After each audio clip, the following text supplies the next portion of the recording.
Luke to me has a certain power to the name. Really? Yeah, Luke. What's that power? Well, in Islam, it means wise. Okay. The wise. The wise. Luqman. Because to me, Luke doesn't compare to Luc. Luc to me has a much more of a feel, dramatic feel. Yeah. Luc, especially when you see it. Luc? Yes. Gotta remember that. I got a Luc. Yeah.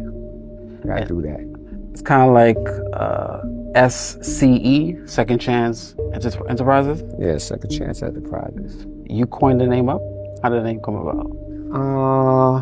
I think a friend of mine, we were sitting there trying to figure out a name, and he came up with that name, and I ran with it. Second Chance? Yeah, it took a while, but we got it together. Because when I think Second Chance, I'm thinking, I don't know, it's just me. I'm thinking, hey, mess up the first time, but I got a second chance to get it right. Yeah, pretty much. That's what it is. Second chance at whatever you're doing. Whether you tried a business and the business didn't work, a second chance. Whether you tried something in life and it didn't work, you still have a second chance. Does that way of thinking funnel into being an independent film? Is always well, I think I came up with the name before I came up into independent film. So it was about a second chance. And I think that when I got into independent film, it was about the third or fourth chance. I was about to say, okay. At a business and life in general, you got to trust the process and you got to take chances. You got to be able to fall on your face and get right back up and go at it again. Otherwise, you're going to be lost. You're going to give up. Can't give up. And that's how you get better. Yeah. Well, practice makes perfect, and they're not lying. My philosophy is easy. The greats, what did they do? They put more time in than everybody else. That's what made them great. Michael Jordan, LeBron, Kobe. 2 hours before practice, 2 hours after practice. So it's the same thing. First one there, last one to leave. Keep working. That the word consistency comes. Yes, got to be consistent. No matter what this one says, no matter what that one says, you just have to keep going and have faith and believe in what you're doing. Because it's not about everybody else, it's about you. True, when we make these films, it's about the audience, and we want the audience to gravitate to our film. And we want our films to be successful. We want a hit. That's what everybody wants. And we don't know what that movie is going to be until it hits the airwaves and the people gravitate to it and grab on and hold on to it and make it what it is. So you just got to keep creating. There's another agree or disagree. The audience's reaction is more important than the critic's review. Agree or disagree? Agree. The audience reaction is more important than the critic's view, because the critic is one critic, two critics, three. They're not going to add up to the audience. No matter what the critic says, the audience is going to tell you, hey, your movie is a hit or your movie is a flop, not the critics. Critically acclaimed is fine, but if you're critically acclaimed and no one watches it, then what's the sense of it? A lot of good movies would say critics raise was low, but apparently it's a classic or a cult classic. Like for example, Friday.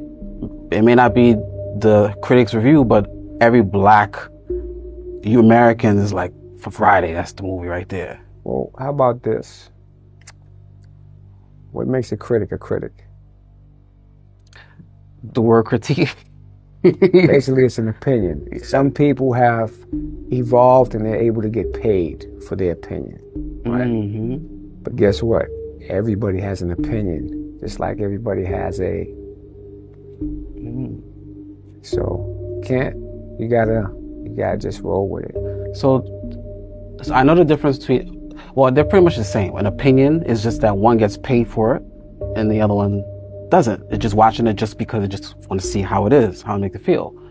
A critic could be biased Because hey, if you put enough money in my pocket, I could say this is good, this is not good. That's true. Audience, there's no incentive. There's no incentive. I'm just going to tell you, your thing is trash or your thing is fire. And we're at a day and age where they don't hold anything back. They're going to tell you what it is, whether you like it or not, whether you accept it or reject it. So leads up to another disagree or agree. The audience is smarter than the studios think. The audience is smarter than the studios think. Yeah. I think that, here's how I'm going to answer that. The studios have built up intel or data, right, to understand how certain people feel about certain things, and they carry this data and they use this data, I believe, when they're trying to green light a film or stop a red light. That is what the studios would do because that's what they get paid. What I have found out is that we're in a world of film where it's constantly changing every 6 months. So if I have someone working at the studio 10 years, for the last 10 years, what he came with is not what it is right now. So why would I want him? Hence, if you can, I don't know if you know about the TV world, BT did a whole cleaning of house. They did. So again, because it's new ideas, it's new waves, it's new things to do, and it's new ways to present it. And, you know, like, if you have a comedy written by a 54-year-old and a comedy written by a 25-year-old, it's not the same comedy because they don't laugh at the same things. So if we're not laughing at the same things, we're not reacting to the same things. So some things can still work and some things can't work. We're in a state of super fast. Everything is super fast. Like whatever was hitting on the internet today doesn't last 2 or 3 days. It's over with. Your window of opportunity is very minimal. Movies today, what do you have? 2 weeks, a month, and then it's old. So much content coming on Tubi. I know I deal with 1919 and I work with them with distribution. We're dropping 25, 30 titles a month. We're not the only company. Homestead is probably doing the same thing. Moolah is doing the same thing. You know, so all that content, right? You got to reach all these people. It's 100 million people a month coming on Tubi. You got to reach.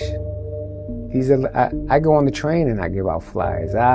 You know, whether I deal with an influencer to help market it, there's a bag with flyers right there. When I go out and leave here, as I walk, or when I go to a restaurant, if I go to a fashion show, I'm giving out my movie because it's never enough to promote what you have, especially if you have a good product, and I think I have a good product.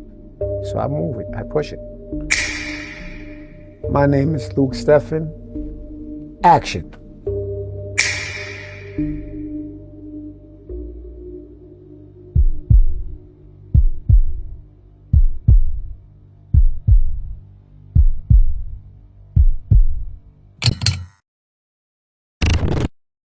And